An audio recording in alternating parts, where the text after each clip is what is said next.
Tu es très beau et tu es très belle.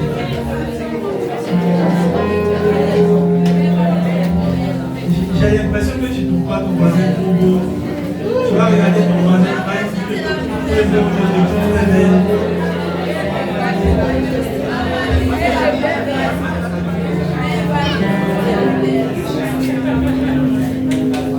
Alléluia. Amen. Aujourd'hui, c'est la vidéo, c'est notre dernier jour de jeûne et de prière. Il y a ton voisin qui n'a pas jeûné, qui s'est fait dans les tiens. Regarde ton voisin, ce que tu as jeûné. Sinon, tu allais être plus enthousiaste que ça. Alléluia. Normalement, on est en train de dire c'est le dernier jour. Là. Tu dois être content. Combien tu as fait? Regarde ton voisin, combien tu as fait? Alléluia. Que Dieu nous bénisse. Que Dieu bénisse ceux qui ont fait le temps de jeûne. De toute manière, on aura un temps de prière et je crois que Dieu va multiplier les grâces.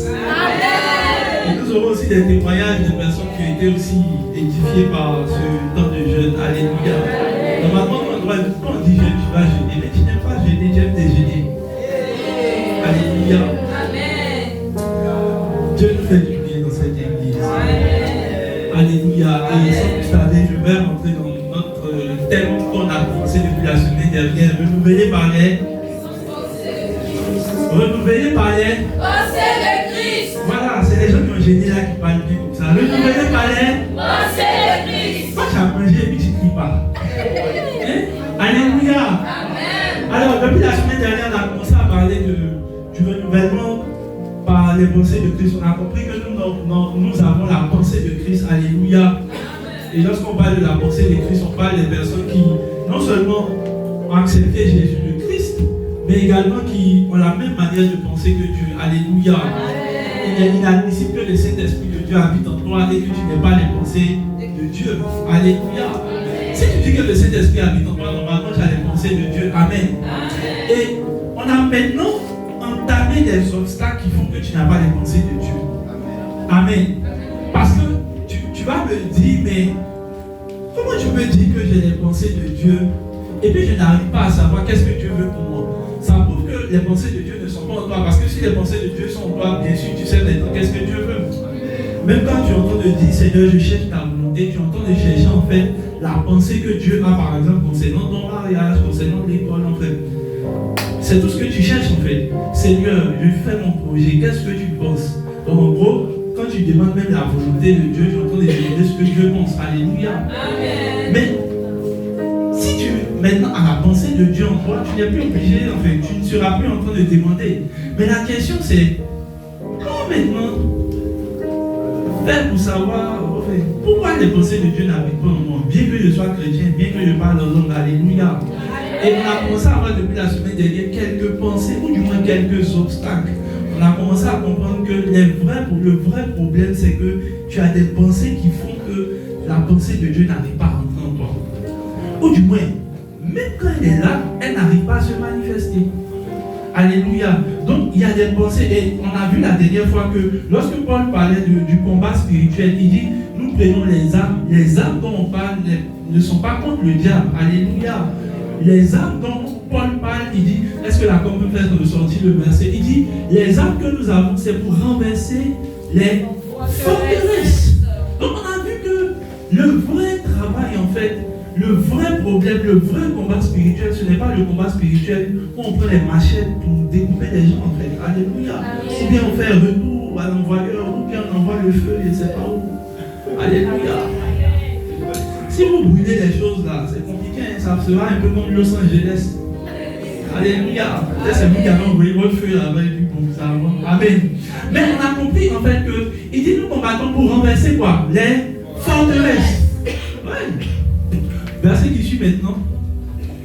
Il dit nous renversons maintenant les forteresses et tout obstacle qui s'élève avec orgueil contre la connaissance de Dieu et nous faisons toute pensée prisonnière pour qu'elle obéisse à Christ. Donc, ce qui fait que tu n'arrives pas à obéir à Dieu, en fait, on t'explique que c'est quoi? Des pensées.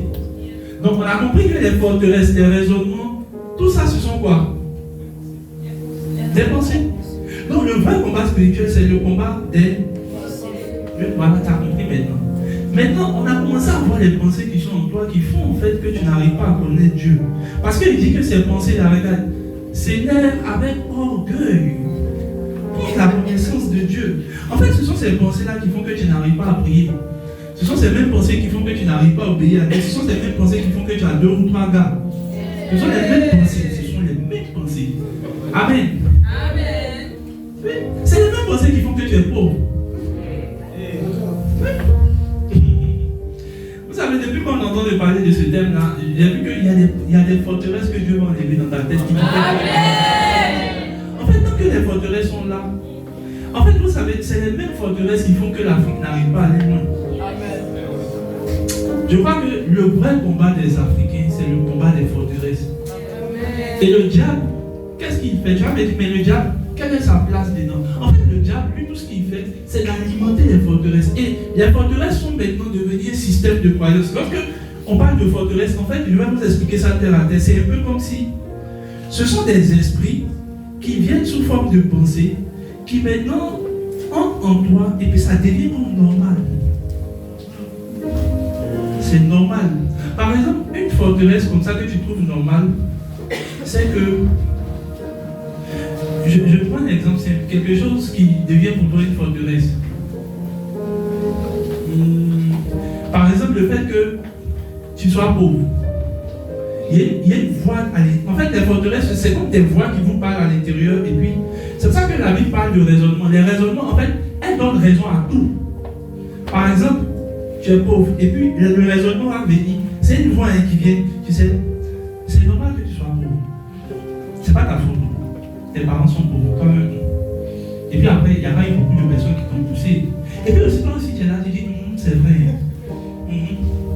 Par exemple, un raisonnement, par exemple, qui va venir, par exemple, tu as insulté quelqu'un. Voilà. Tu as insulté quelqu'un. Tu sais que tu n'as pas raison. Les raisonnements, ils vont venir. La Bible dit que tu dois pardonner. Même si tu as raison, même si tu n'as pas raison, tu dois pardonner. Alors, les raisonnements vont venir. Comme ils s'opposent à la connaissance de Dieu, ils vont venir, ils vont dire, mais s'il n'avait pas parlé comme ça, là, est-ce que tu avais raison? Et puis tu vois, il y a une voix qui dit, oui, c'est vrai. En fait, la voix qui fait que normalement tu vas aller demander pardon, mais il y a une voix qui dit, non, toi aussi. C'est facile comme ça. Et puis la prochaine fois, il va faire, et puis tu as dit son petit ton. Tu n'as qu'à laisser nous. En fait, tu vas aller demander pardon, mais il y a une voix là qui s'oppose à ce que Dieu a dit et qui te convainc. Et puis maintenant, là, le raisonnement vient. Ce sont les voix, vous avez remarqué, donc c'est à l'intérieur de toi. Tu as comme l'impression que c'est toi-même qui parle, c'est pas toi qui parle. Et puis toi, celui qui parle, et puis dit, il faut laisser, va venir en premier. Et puis maintenant, tu assistes. Et Dieu te dit d'aller pardonner. Tu dis non, hein. Il y a une voix qui parle dans toi, à l'intérieur. Et puis tu dis non, j'ai raison. Tu n'as pas raison. C'est une forteresse qui est en train de te parler. Essaye dessus, papa. Et ce sont des voix. Hein. J'ai remarqué que les forteresses agissent partout. Alléluia. Quand tu vas tricher, il y a une forteresse qui vient.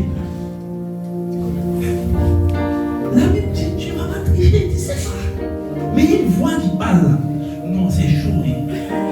Aujourd'hui, là, si depuis tu as dit, est-ce que tu as triché, c'est aujourd'hui. Et puis, il est complet sur toi. Ton cahier est là. La voix de Dieu te dit non. La forteresse dit, mon cher, aide-toi. Et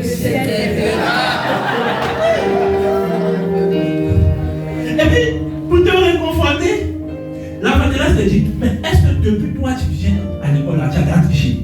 C'est une seule fois là, toi aussi, et tous les autres qui trichent tous les jours là, est-ce qu'on les attrape? Et bizarrement, le jour toi tu triches, t'attrapes. Mais qui a parlé à l'intérieur de toi? C'est la forteresse. Alléluia. Amen. En fait, les forteresses là, elles sont là pour faire en sorte que tu n'obéisses pas à Dieu. Tu dois venir à l'église aujourd'hui. La forteresse vient. Il est l'heure de l'église. Tu dois te lever les 6 heures. Tu sais que tu dois te lever. La forteresse vient. Tous les jours, tu viens à l'église. Aujourd'hui, même si tu ne vas pas, ça fait beaucoup. Tous les dimanches, tu es là. Aujourd'hui, ça fait beaucoup. Et puis tu vois, tu as l'impression que tu parles à l'intérieur de toi seul. Toi, celui qui te parle, mais tu ne te parles pas. Celui qui est en train de faire ça, c'est la forteresse. Et en fait, tout ce que le diable a fait, c'est d'alimenter la forteresse pour que tu crois mieux en cela. Et que tu désobéisses à Dieu. Alléluia. Amen. Genèse chapitre 2, verset 1. Genèse chapitre 3, verset 1. Vous allez voir la première forteresse que le diable a utilisée contre Ève et les hommes. Le serpent était le plus rusé de tous les animaux que Dieu a fait. Regardez comment le diable est venu. Le diable est venu, il dit à la femme, Dieu a-t-il vraiment dit? Donc en fait, Dieu a donné la parole. Et puis le diable dit, est-ce que ce que Dieu a dit là, c'est vrai, mais on fait? Continue. Verset qui suit. La femme répondit, nous mangeons du fruit de tous les arbres du jardin. Continue. Cependant, ce qui concerne l'arbre, vous n'en mangerez point si vous n'y touchez pas. Maintenant, il dit, vous n'y toucherez point, sinon vous mourrez. C'est ce que Dieu a dit, verset qui suit. Le serpent dit, vous ne mourrez absolument pas. Verset qui suit. Mais Dieu sait que le jour où vous en mangerez, et c'est là que il dit que le Père spirituel de Dieu même sert. C'est le diable. Tu as remarqué? Le jour de dimanche, tu ne vas pas venir à l'église là. Il y a une voix qui te dit, mais Dieu même sait que c'est parce que c'est chaud que je suis fatigué. Sinon, mon Dieu vient. Celui qui te parle dans ce moment-là, c'est une forteresse. Et il t'explique que c'est le diable, c'est lui-même qui est le père spirituel. En fait, chaque fois que tu vas vouloir en fait désobéir à Dieu là, tu vas mettre Dieu même c'est là, et puis tu vas faire ce que tu veux. Quand tu vas aller chez ton gars, tu sais que Dieu ne veut pas, hein? Mais il y a une voix qui dit, Dieu même sait que c'est parce que j'ai l'aime. Sinon, moi, j'aime Dieu aussi. Hein? En fait, tu vas désobéir à Dieu. Et chaque fois que tu vas désobéir à Dieu, là, Dieu même sait là doit être troublé à côté. Là, tu pourras bien te réconforter. Et ce qu'il t'explique, ça c'est une forteresse. Que Dieu nous aide. Alléluia. Et donc, les forteresses sont des systèmes de pensée qui sont à l'intérieur de toi, qui t'alimentent. Et en fait, elles vont faire en sorte que tu désobéisses à Dieu. Tu dois lire ta Bible et tu es fatigué. Dieu même sait que c'est parce que je suis fatigué qu'aujourd'hui là, je viens laisser. Donc, en fait, ce que tu expliques à Dieu, tu ne vas pas méditer parce que Dieu, lui, comprend que tu es fatigué. C'est sûr qu'il y a d'autres aussi personnes qui sont fatiguées, mais qui arrivent à lire leur Bible. Ça, la forteresse, elle ne va pas te dire ça. Hein. Vous voyez, elle vous envoie avec quoi? Désobéir à Dieu. Quand tu dois maintenant prier, la forteresse dit non, aujourd'hui là, tu es fatigué. Dieu peut te comprendre. Tous les jours tu pries. C'est pas aujourd'hui quand même. La Bible dit que quoi? Ils mangeaient tous les jours du fruit du jardin. C'est le seul jour là. Le seul jour ils ont dit on ne va pas manger. C'est le jour où ils se sont créés des problèmes. Et tu vois, la forteresse c'est ça en fait. Tu ne pries pas parce que simplement il y a une forteresse qui te parle, qui t'explique qu'en fait non, Dieu te comprend. Tu sais, toi-même là, tu sais, non, tu sais, tu dis décision. Dieu me comprend qu'aujourd'hui là, tu ne pries pas, c'est normal. Dieu comprend. Dieu comprend que tu ne viens pas à l'église aujourd'hui. Dieu comprend que tu es fatigué. Non, tout quand même, tous les jours tu viens. C'est pas aujourd'hui tu ne viens pas là. Ça va changer quelque chose. Et puis la forteresse, et puis toi aussi tu dis, c'est vrai, hein? C'est vrai. C'est qu'elle ne te dit pas, c'est qu'elle va t'envoyer à désobéir à Dieu et qu'ils vont te chasser du jardin. Elle ne te dit pas ça. Ouais. Alléluia. Mais il n'en sera pas ici au nom de Jésus. Amen. Alléluia. Amen. La forteresse va t'envoyer à croire que, et on est en train de maintenant voir quelques obstacles dans tes pensées qui font que tu n'arrives pas à obéir à Dieu. Alléluia. Aujourd'hui, je vais attaquer une autre. On a vu le premier obstacle. Le premier obstacle, on a vu la semaine dernière. Amen. L'un des premiers obstacles qui se souvient. Faire dépendre sa vie des hommes et non de Dieu. Jean 5, verset 2 à 9. Aujourd'hui, on va aller rapidement. Je vais juste énumérer les points que qu'on termine parce qu'on va prier. Jean chapitre 5. Est-ce que la peut nous faire sortir ça rapidement? On aura beaucoup de textes à lire. Or, à Jérusalem, près de la porte de il y avait une piscine qui s'appelait en hébreu Bethesda, qui avait 5 portiques. Continue. Sous ces portiques, un grand nombre de malades étaient couchés, des aveugles, des boiteux, des paralysés. Ils attendaient le mouvement de l'eau. Donc, beaucoup de malades étaient en secours. On dit, verset qui suit, quand un ange descendait de temps en temps et agitait la piscine, et le premier qui descendait dans l'eau, après qu'elle ait été agitée, est guéri, quelle que soit sa maladie. Donc nous tous on est malades, on cherche, on dit quand l'ange descend, ils voient que l'eau bouge, tu sautes. Le premier qui est dedans, c'est lui qui retrouve la santé. Allô? Amen. Donc, on a les aveugles, on a les paralytiques. Chacun a son problème. Bon, moi je pense que les problèmes des aveugles c'est beaucoup plus grave. Et si tu ne vois pas, comment tu sauras même que l'eau bouge? On dit là se trouvait un homme infirme depuis quoi? 38 ans. Depuis 38 ans. Tu es assis dans le même coin. En fait, comment tu peux te réveiller le matin? Tout ce que tu fais, tu viens t'asseoir et puis tu attends. On ne sait pas quand l'ange vient. En fait, l'ange peut-être il vient une fois par an. La Bible ne nous explique pas forcément. L'ange vient une fois par an. Chaque matin, tu te réveilles pendant 38 ans et j'attends. Ça, c'est ce qu'on appelle l'aléatoire. Alors, on ne sait pas. Il y a beaucoup de malades. Très bien qui. Moi, je suis sûr que il y a d'autres, même les écoutes, peut-être ils entendent en même temps, ils sautent. Parce que s'il y a les sourds, déjà, moi, je me demande, bon, sourd, au moins, si tu vois, bon, tu sais. Et aveugle. Paralytique, le père va marcher, ils sont déjà sautés. Maintenant, le verset qui suit, c'est quoi? Maintenant, regardez, pendant 38 ans, le gars, il ne fait rien. Rien. Il a bloqué sa vie pendant 38 ans. En train d'attendre quoi? Que la chance vienne. Parce que ça, là, si c'est pas chance, là, moi, je ne sais pas. On dit l'ange, il y a beaucoup de malades qui viennent s'asseoir. Et puis, on ne sait pas si l'ange vient tous les jours. Peut-être l'ange vient une fois par an. Donc, vous attendez là chaque jour. Quand vous voyez qu'en même temps, vous sautez. C'est moi dans ces calculs, peut-être qu'il va. Maintenant, regardez, Jésus lui pose la question. On lui demande, veux-tu être guéri? Voilà une forteresse qui va sortir maintenant. Les filles lui répondent, normalement, veux-tu être guéri, c'est quoi? La réponse, c'est quoi? Oui. Ou bien non? C'est oui ou bien non? Moi, je ne sais pas pourquoi. Il a commencé à expliquer, Seigneur, je n'ai personne pour me plonger dans la piscine. Quand l'eau a agité, et pendant que j'y vais, un autre descend avant moi. Ce qu'il dit à Jésus, en fait, la forteresse qui est en lui depuis des années, il attend que quelqu'un n'a pas venir l'aider. Nous tous, on a des problèmes. Toi, tu cherches quelqu'un. Et on a vu que l'une des forteresses qui fait que des gens sont pendant 38 ans dans la même situation, c'est en fait qu'ils attendent quelqu'un qui va venir en fait les aider. Donc ce qu'il est en train de nous leur dire, il est en train de dire, et vous voyez la réponse n'était pas assez claire. On te demande tu vas être guéri ou oui ou non, il ne sait même pas. Tout ce qu'il veut savoir, tout ce qu'il veut expliquer à Jésus, c'est que au fait Jésus, ma tante ne m'a pas aidé, mon tonton il m'aime, ils sont tous méchants dans notre famille. Et pendant 38 ans tu es au chômage, tu fais rien. Et tu vois, tu es en train de compter sur la chance qu'un jour un tonton se souvienne de toi.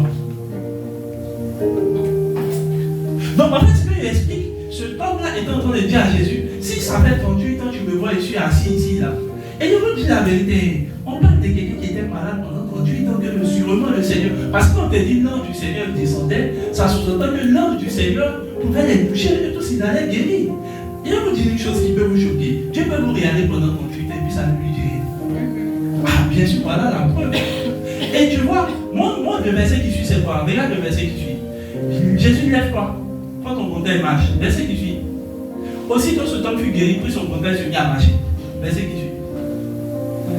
C'était un jour de sabbat. En fait, tous les gens ont vu qu'ils étaient guéris. Non? Mais la Bible ne nous dit pas qu'ils sont venus voir Jésus. Ils sont restés là.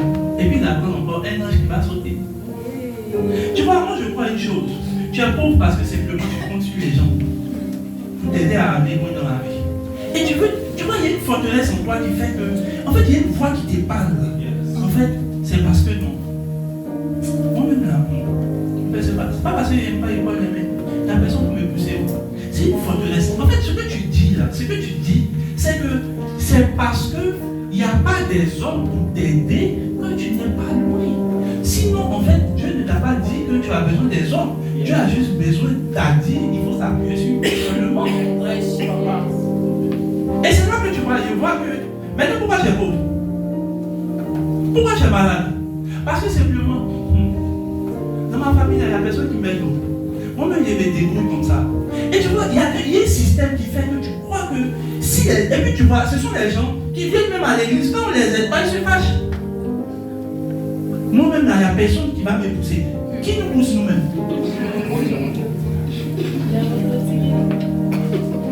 La seule personne qui nous pousse, c'est Jésus. Oui. Et donc, au lieu de dépendre de Dieu, il dépend des hommes. Pourquoi tu n'es pas allé loin dans... Non, c'est parce que mes parents n'ont pas les moyens. Attends, donc c'est parce que les parents n'ont pas les moyens que tu es pauvre. Sinon, il y a des gens, leurs parents n'ont pas les moyens, puis sont devenus riches. Et en fait, tu es en train de te trouver des raisons pour ne pas en fait faire quelque chose qui va te faire prospérer. Moi, je ne crois pas, tu as les 2 pieds, non. Tu as 2 mains. Si tu n'es pas manchot, même encore, on voit les manchots qui sont riches, qui prospèrent. Tu as 2 pieds, tu as 2 mains. Tu as une grosse tête et tu ne réfléchis pas. Et nous, notre système de pensée, c'est on ne me pousse pas, on ne m'aide pas. Moi-même, je suis seul dans la vie. Et puis, voilà un homme, pendant 38 ans, qui est paralytique, et qui est assis là, qui a livré sa vie en quoi? Il attend quelqu'un qui va venir le soulever. Personne ne va t'aider. Si tu ne t'appuies pas sur Jésus, personne ne va t'aider.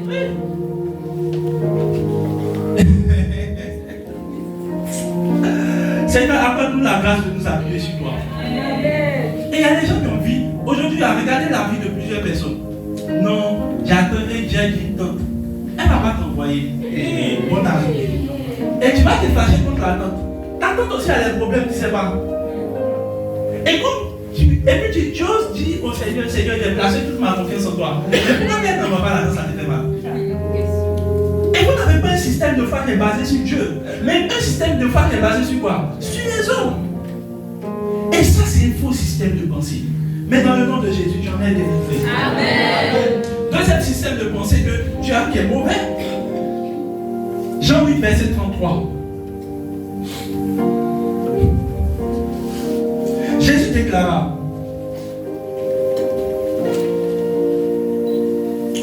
pendant qu'il parlait ainsi, beaucoup crurent en lui. Alors Jésus dit aux Juifs qui avaient foi en lui: si vous vous attachez à la parole que je vous ai annoncée, et si vous vivez conformément à ce que je vous ai dit, alors vous serez réellement mes disciples. Vous comprendrez la vérité et la vérité vous affranchira. On dit qu'ils avaient cru en Jésus, donc ce sont des chrétiens normalement en fait. Vraiment, je vous l'assure. Jésus leur répondit: tout homme qui commet du péché est esclave du péché. Or, un esclave ne peut pas éternellement faire partie de la famille, il ne reste pas toujours dans la maison. Par contre, un fils, il demeure permanemment. Verset qui suit. Verset qui suit. Donc, on dit qu'ils ont cru en Jésus. Donc, moi-même, déjà qu'ils ont cru en Jésus, ce sont des croyants, donc ce sont des chrétiens. Mais Jésus est en train de leur dire: en fait, si vous êtes vraiment des chrétiens, vous avez accepté ma parole. Si vous avez accepté ma parole, vous n'êtes plus esclaves. Donc, ils vont dire à Jésus, verset qui suit.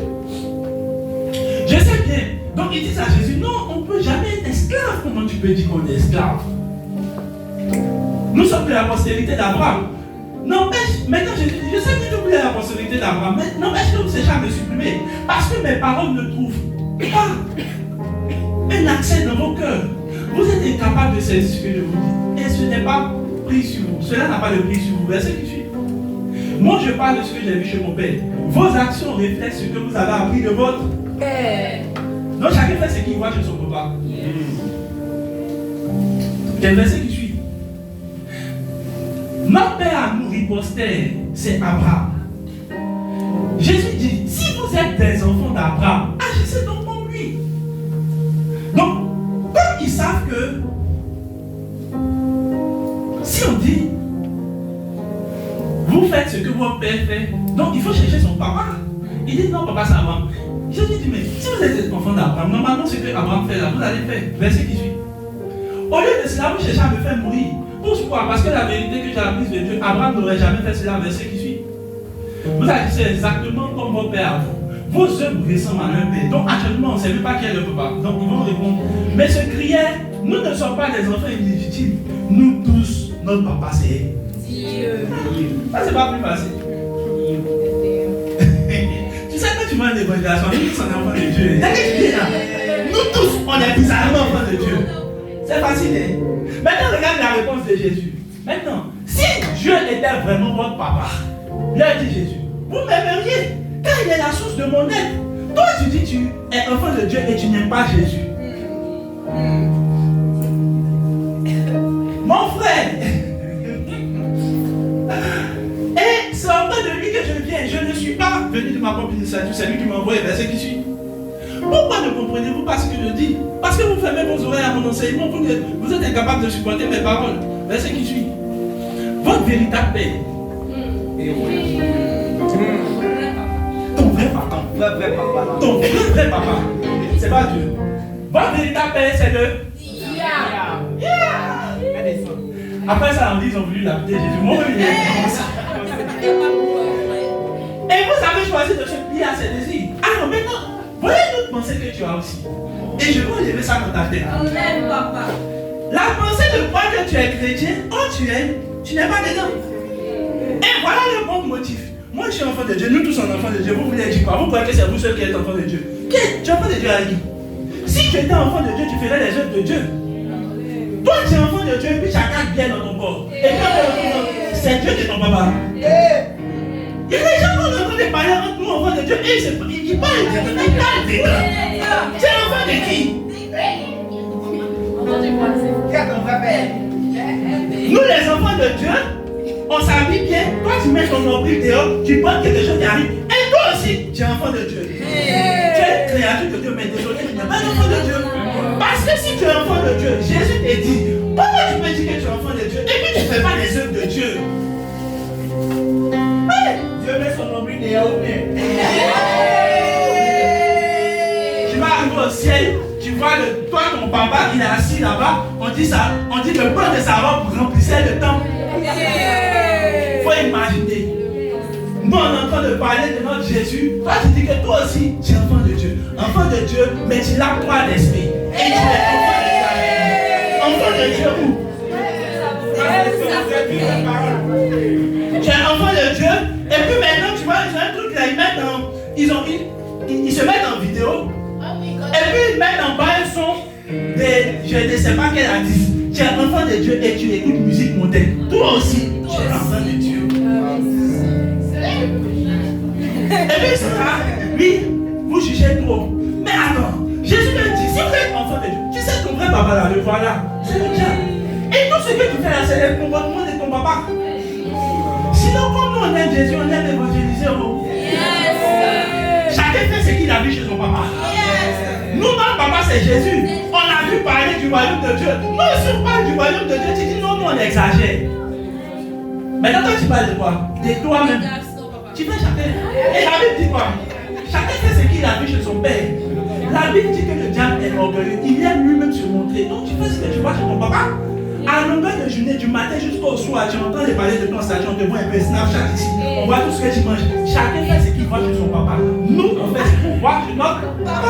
Amen. Il y a des gens bizarrement, ils sont pas chrétiens. Ils ne savent pas d'où vous venez. Dès l'année vous venez, on va vous parler entre nous là. Vous n'êtes pas concernés. Je ne sais pas s'aimer, je dis la vérité. Et vous avez choisi de vous plier à ce désir. Depuis, tu dis que tu es chrétien. Toi, ceux qui vont dans le conseil de Dinamoana, quand il y a un conseil de Padou qui est là-bas.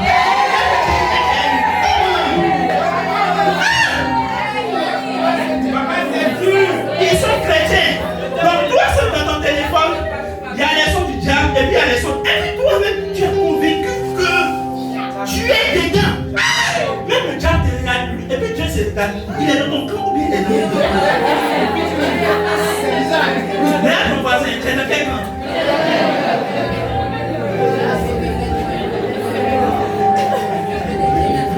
Fais un peu le cocktail.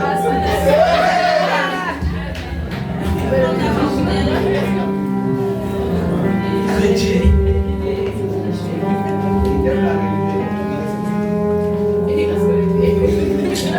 C'est la femme de la grâce. Tu es chrétien. Quand on parle de programme de l'église, là tu as la paresse. J'ai un lèvre qu'on va aller manger 2-3 pizzas. Là tu es zélé. La dernière fois je suis assis, on a mais tu bois pas d'esprit. Il dit non. Ah, vous les chrétiens. Est-ce que dans la Bible, Jésus n'a pas transformé l'eau en vin? C'est de quel vin tu parles?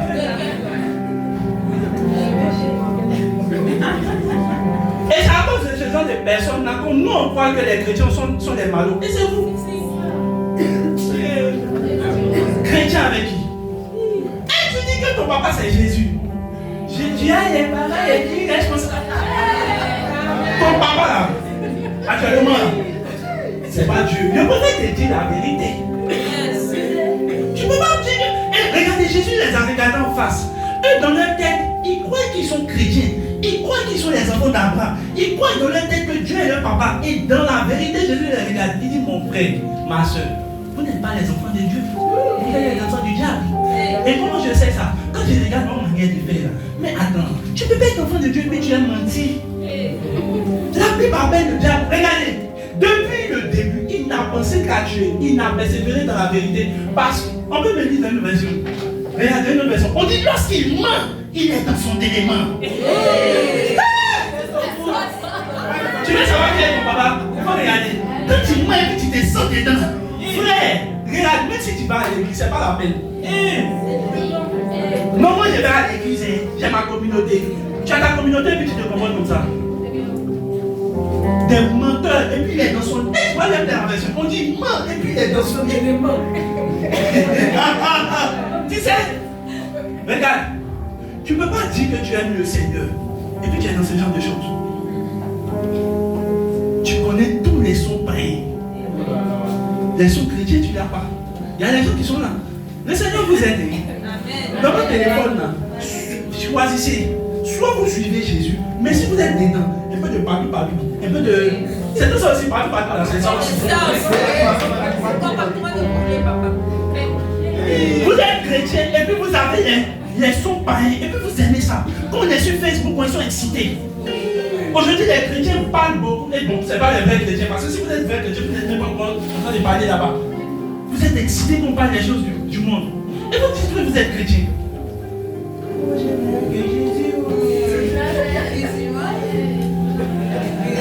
Chrétien, tous tes amis sont païens, ils fument. Toi-même, tu fumes. Et il dit ça, non. En fait, c'est la fumée de la grâce de Dieu. Son nez s'est échappé, va ouvrir.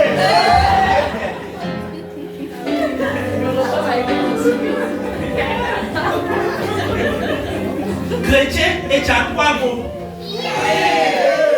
Je dis même encore, même Salomon qui était sage.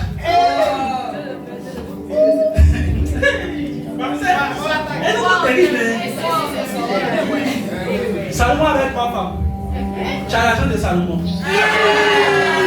Parce qu'après Salomon, il faut que tu estimes un peu comment tu as atteint un niveau de sagesse et de richesse pour m'expliquer. Parce qu'il a dit avec tout ça.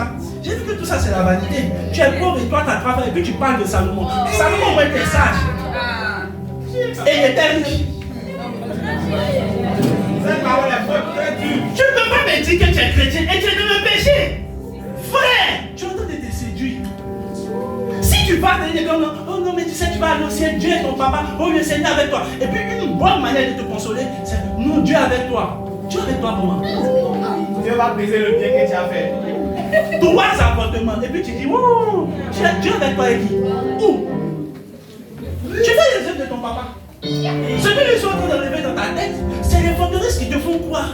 Non, tu es chrétien. Non, le reste là, ils ne te comprennent pas. Le monde est en train de circuler l'église, il n'y a pas d'amour là-bas, ils jugent trop les gens. Et de ces, oh, le pasteur de l'exagère, oh. Toi, ton ciel est grandi. Ton nom est écrit, mon nom, là-haut, là-haut, là-bas, là-haut, mon nom est écrit, là-haut, là-bas, là-haut, là-bas.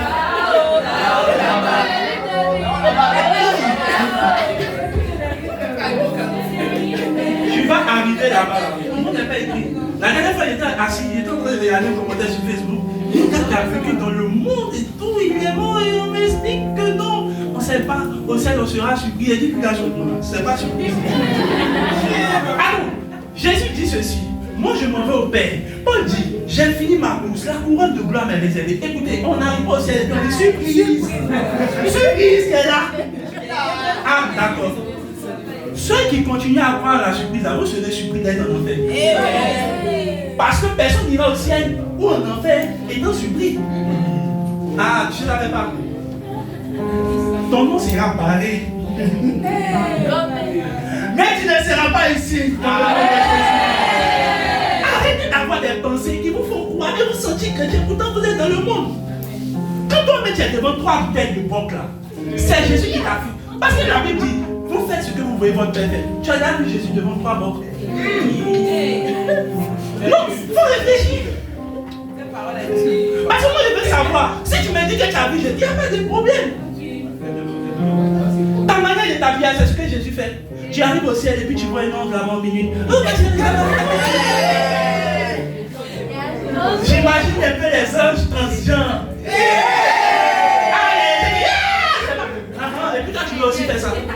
Jésus est ton papa. Chacun a son papa. Papa, c'est fort. Amen. Deuxième chose. Croire dans des liens de famille et de blocage. Jean chapitre 9, verset 2. En fait, je vous assure, c'est une pensée, surtout en Afrique, qui fait que les gens ne veulent pas aller loin. Amen. Les disciples, non, verset 1. Verset 1. Jésus vit en passant un homme avec de l'essence. Les disciples lui posaient la question. Maître, qui a péché? Cet homme ou ses parents pour qu'il soit aveugle? Donc en fait, ils sont en train de... C'est pas normal.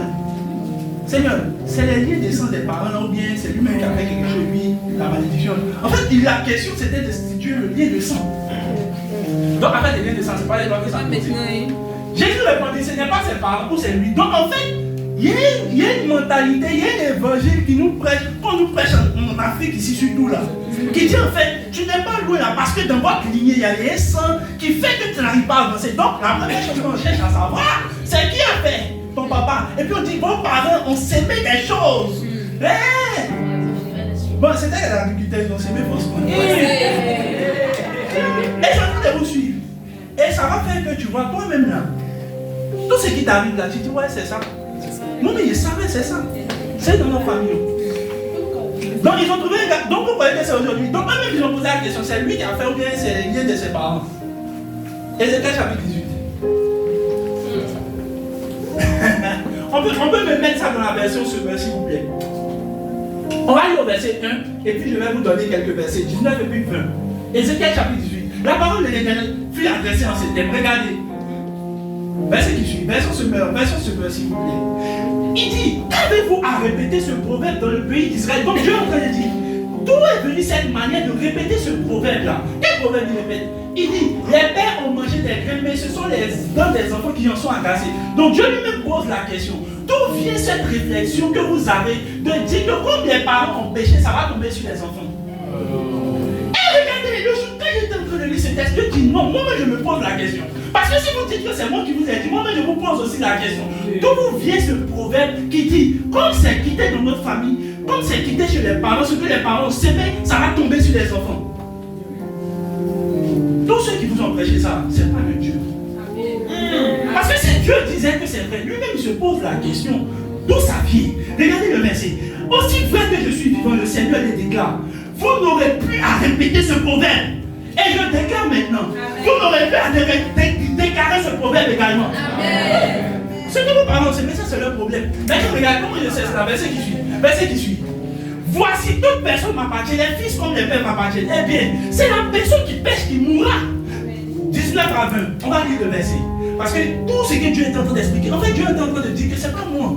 Verset qui suit. Il dit, vous demandez pourquoi le fils ne pêche-t-il pas pour les fautes de son père? Eh bien, parce que le fils a agi avec droiture et selon la justice, parce qu'il obéit à mes commandements et les applique, il vivra. Verset qui suit. C'est la personne qui pêche et le fils ne sera pas tenu responsable de la faute de son père.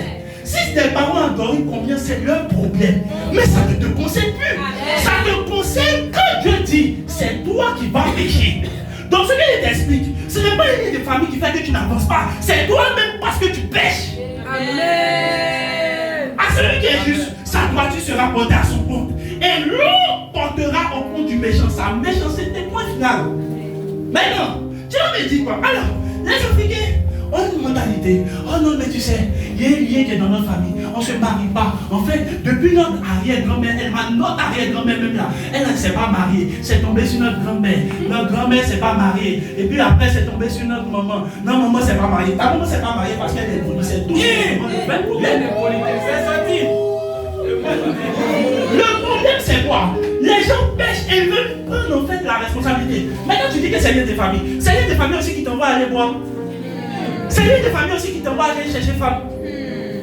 Dieu dit, je ne vais plus faire ce que vous croyez. Ou dit, genre, le péché des pères est plutôt aux enfants. Non. Celui qui pêche, ça veut dire quoi? Dieu dit simplement, si ton papa a péché et toi tu décides d'aimer le Seigneur, on est tous issus d'une famille où les gens ont péché. Mais qu'est-ce qui a fait la différence? Nous on a dit, Seigneur, je décide de sceller ta parole dans mon cœur. Je décide de marcher en obéissant. Quand tous les frères veulent aller boire, c'est pas mon problème, mais non la parole de Dieu. plaisir de ne pas le faire. Nous, tout ce qu'on veut, c'est Yves du Saint-Esprit. On a décidé. Et Dieu dit, ça, je vais vous imputer, ça sera dans votre compte. Amen. Vous faites comme si on n'est pas issu d'une famille. Combien vous connaissez nos extraterrestres? Oui. Ah non, vous, toi ton sang, Dieu a lavé ça. Ah oui, j'aime bien le sang. Dieu a gagné mon sang, oui, c'est ça. Mais combien il a gagné? Mon obéissance. Tu vois, tu veux tenir le fait que tu continues d'être pauvre, tu continues de vivre dans l'impudicité à un lien de famille que chez tes parents. Et la vérité, c'est quoi? C'est que toi-même là, tu aimes le péché. C'est tout. Je vais vous dire une chose.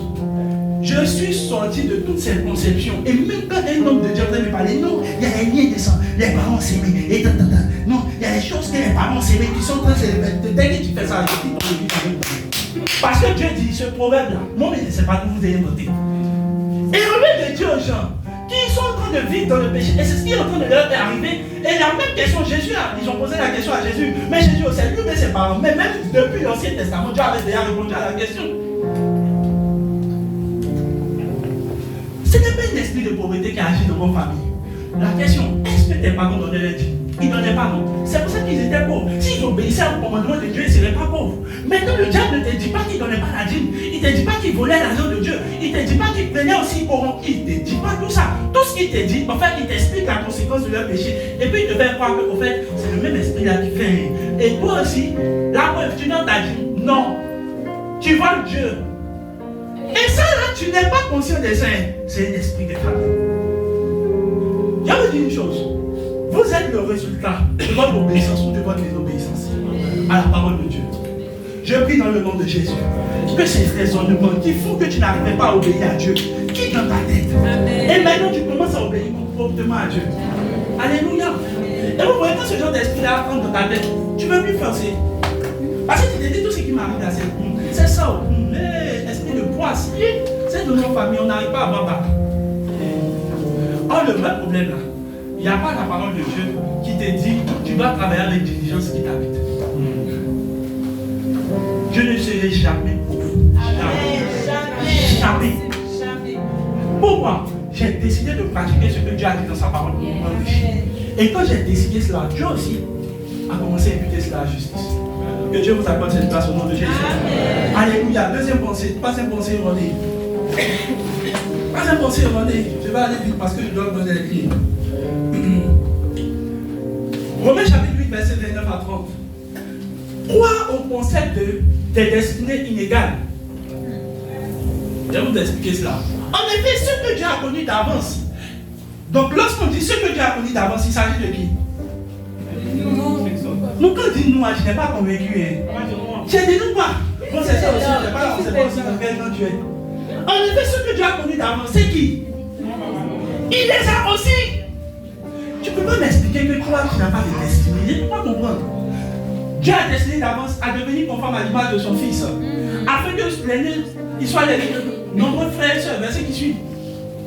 Ceux qu'il a destinés, il les a aussi appelés à lui. Aïe! Et ceux qu'il a aussi appelés, il les a aussi déclarés justes. Et ceux qu'il a déclarés justes, il a aussi donné sa gloire. Maintenant la question, est-ce que tu as la gloire de Dieu? Tout commence avec, est-ce qu'il t'a appelé? Maintenant si tu as appelé, on dit tu es destiné, si tu es destiné mon frère. Moi que je cherche ma destinée, moi-même là, ici, j'ai destiné il y a longtemps. Verset que je suis. Alléluia. Il dit que dirons-nous? Si Dieu est pour nous, qui sera contre nous? Amen. Maintenant, Acte 10, verset 34. Acte 10, verset 34. En fait, le principe des destinées inégales, il dit, Acte 10, verset 34. Alors Pierre dit, en vérité, je reconnais que Dieu ne fait aucun de... ne fait pas de... On peut venir ça dans la version 8 secondes. Je reconnais que Dieu ne fait pas de... D'accord? Alors, le principe des destinées inégales, en fait, c'est de dire en fait que... En fait, l'autre là, c'est passé dans la chanson. On a fait même classe. Lui là, on a fait même classe. Hein. Il était son premier. Mais bon, la vie aussi est bizarre. Donc là, souvent, la vie on comprend pas. Il a arrivé moi-même, je ne sais pas. Tu Tu vois, tu prends ça, non? Lui, matin, il a la chanson. Je suis sûr que nous l'avons poussé un peu. Tu vois, tu prends ça, non? En réalité, je reconnais que Dieu ne fait pas acception de personne. En fait, le principe des pensées inégales, des destinées inégales, c'est de croire que, en fait, Dieu n'est pas trop juste, au fait. En fait, Dieu aide un peu lui là, et puis bon, souvent, il choisit un peu, tu vois, un peu comme si Dieu n'est pas, voilà, des enfants préférés, il fait un peu de favoritisme dans l'affaire là. Et même il y a des pensées illégales. Bon, le pasteur là, c'est parce qu'en fait, il y a une grâce de Dieu sur sa vie. C'est pour ça qu'on n'est pas la même chose là. Tu vois, non, tu prends ça. En fait, si tu prends ça, tu es séduit. En fait, l'une des choses même qui m'a fait croire que, au fait, Dieu ne m'aimait pas des différences entre nous, c'est que la Bible nous informe de ceci. Il dit, Élie est un homme de la même nature que nous. C'est pour ne même pas te faire croire que Élie est un peu supérieur à toi. Maintenant, il te dit maintenant le vrai problème. Tu crois que ce que Élie a fait là, toi tu ne vas pas faire, et puis tu vas avoir les mêmes résultats qu'Élie. En fait, Dieu m'a fait comprendre. Il dit, vous pouvez atteindre toutes les dimensions que vous voulez, si vous êtes prêts aussi à faire ce que les autres ont fait. Donc en fait, il n'y a pas de favoritisme sur Dieu. Hein. Tu vois, nous tous, pour rentrer par exemple, je ne sais pas moi, à l'école, je ne sais pas moi, je prends ce que je sais, il y a une PhD, on dit qu'il faut avoir une certaine moyenne. Est-ce que tu rentres là-bas si tu n'as pas la moyenne? On dit 14, tu n'as pas 14, bon, maintenant toi quand tu apprends, tu dis, il restait un peu seulement, on dit c'est 14 ou rien. Donc tous ceux qui rentrent en 14, ils remplissent les conditions. Donc vous ne remplissez pas les conditions. Par exemple, je prends un exemple simple. Mon frère, il explique que Dieu lui a donné une dimension d'abondance. Tu dis non, c'est parce qu'il y a une notion spéciale. Quand il fait 100 jours, toi tu fais. Si tu veux avoir les mêmes choses que lui, Dieu aussi va te dire, il est de la même nature que toi. Qu'est-ce qui t'empêche de faire 100 jours? Donc toi tu veux faire. Papa, il fait 100 jours de déjeuner. Et puis, si tu veux la même dimension, tu peux aussi faire. Donc en fait, Dieu ne fait pas de favoritisme. Il n'y a aucun favori, il n'y a pas un enfant chouchou chez Dieu. Si Dieu a, écoutez-moi bien, si Dieu vous a montré des hommes qui sont réussis à devenir riches, ne croyez pas que Dieu a mis plus de chance de leur côté, c'est faux. Ils ont accepté de faire ce que Dieu leur a demandé.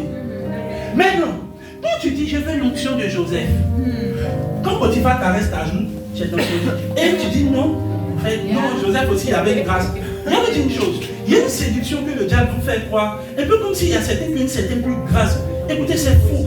C'est une pensée diabolique. Et cette pensée diabolique a te réconforte que, en fait, c'est parce que le Père, il prie même, il y a une grâce dans la prière, en fait. Sinon, bon, chacun, on n'est pas la même chose. Bon, Dieu, chacun a sa grâce. Ah bon? Donc, c'est lui qui a la grâce de richesse, puis toi, tu as la grâce de la pauvreté. C'est une fausse conception diabolique. Et je me suis assis. Ils ont demandé au bishop Oyedepo. C'est un homme de Dieu. C'est un homme de Dieu congolais qui a raconté son témoignage. Ils sont allés le voir. Ils disent non, bishop, comment vous faites? Comment on appelle ça? Dans l'anglophonie, Dieu répond une grande richesse. Et même bishop Oyedepo les a réalisés comme ça. Ah, il dit, mais je ne comprends pas. Donc il y a Dieu francophone, il y a Dieu anglophone. Donc je ne sais pas. Il dit c'est le même Dieu pour nous tous. Et puis il a dit, regardez où il a dit. Il a pris la Bible. Il dit, have you the same Bible? It is yes. The same scripture? It is yes. Tout ce qui est écrit là, c'est ce qui est pratiqué. Et j'ai obtenu. Donc je ne sais pas, vous croyez qu'il y a pas de chose. Il y a un autre Dieu anglophone et puis un Dieu francophone. En fait, vous n'obéissez pas à la parole de Dieu et vous croyez que Dieu est le Dieu des anglophones. C'est faux.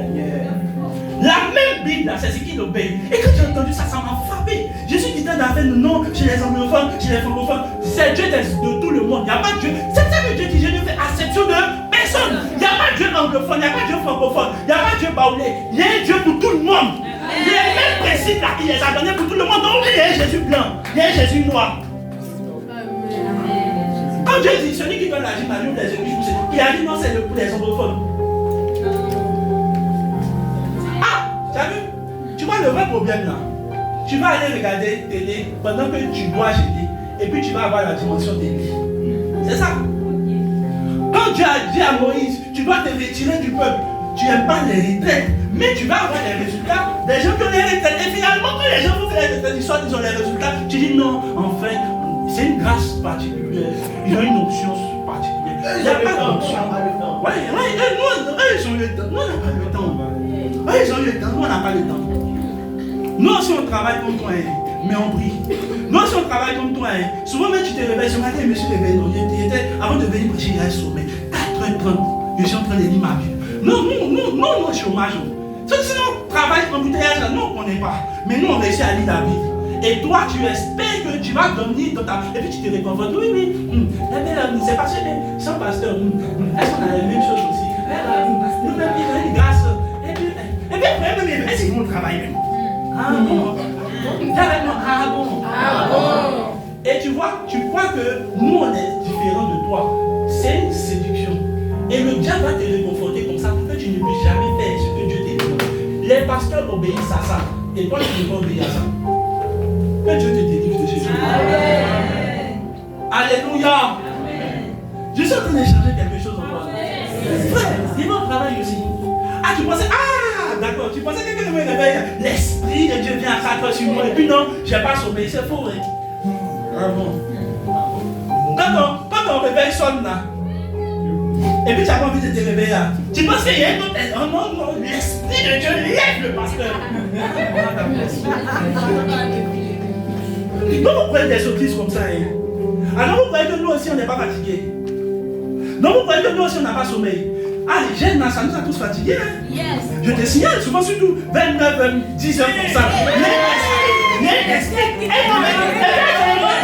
La forteresse te dit, le Père, j'ai une onction particulière. Il n'y a pas d'onction particulière. Il n'y a pas de favoritisme. Ça te frappe, non? Ça nous frappe aussi. Souvent ça te frappe, mais tu as l'impression que tu es malade. Parce que tu vois, il faut que te dise ça. Mais tu vois, malgré tout ça, on dit Seigneur, nous décidons de rester fermes à ta parole. Amen. Tu penses qu'on voit les jolies filles là? Et puis une fois, tu vois les photos de sa fille. Pourquoi je ne suis pas païen même? Ça te fait ça, ça nous fait ça. Mais tu sais, nous on a dit, Seigneur, je décide de rester et de rester pur pour toi. Amen. Il n'y a pas fait de nous, les pasteurs ont une grâce contre l'impudicité. Amen.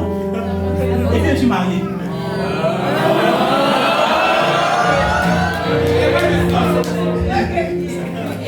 Arrêtez de prendre des gens de choses. Et ça va te réconforter pour être pudique. Non, mais pourquoi c'est beau? Non, mais il n'y a pas la même grâce que les pasteurs. Les pasteurs donnent l'humour. Les pasteurs donnent l'offrande. Les pasteurs s'aiment le plus que vous n'imaginez. Juste ce mois de janvier, il a dépassé les 1,5 million en termes d'offrande. Janvier seulement, il va aller toute l'année. Et tu espères. Mais ça, tu vois, le gars ne te dit pas. Non, en fait, eux là. En fait, j'ai vu une fille qui m'a dit ça. Et puis je t'ai donné, elle dit non. Je vais te poser une question. En fait, comment vous faites et puis Dieu vous fait la provision? Ou bien quand vous vous réveillez, souvent les gens viennent déposer la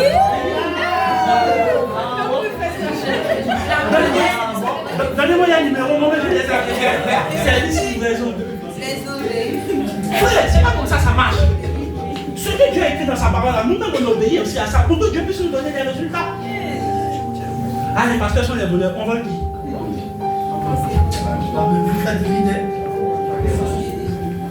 Je prêche ou pas? Alléluia. Amen.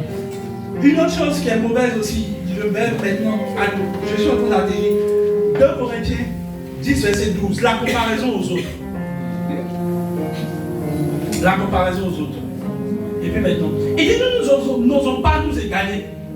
Ou même nous comparer à quelques-uns de ceux qui se recommandent eux-mêmes. Mais en se mesurant à leur propre mesure et en se comparant à eux-mêmes, ils manquent d'intelligence. Se comparer aux autres, c'est manquer d'intelligence. Là, je dis une chose. Pourquoi tu penses que tu as bien en retard? C'est parce que tu crois que. En fait, tu regardes les autres là.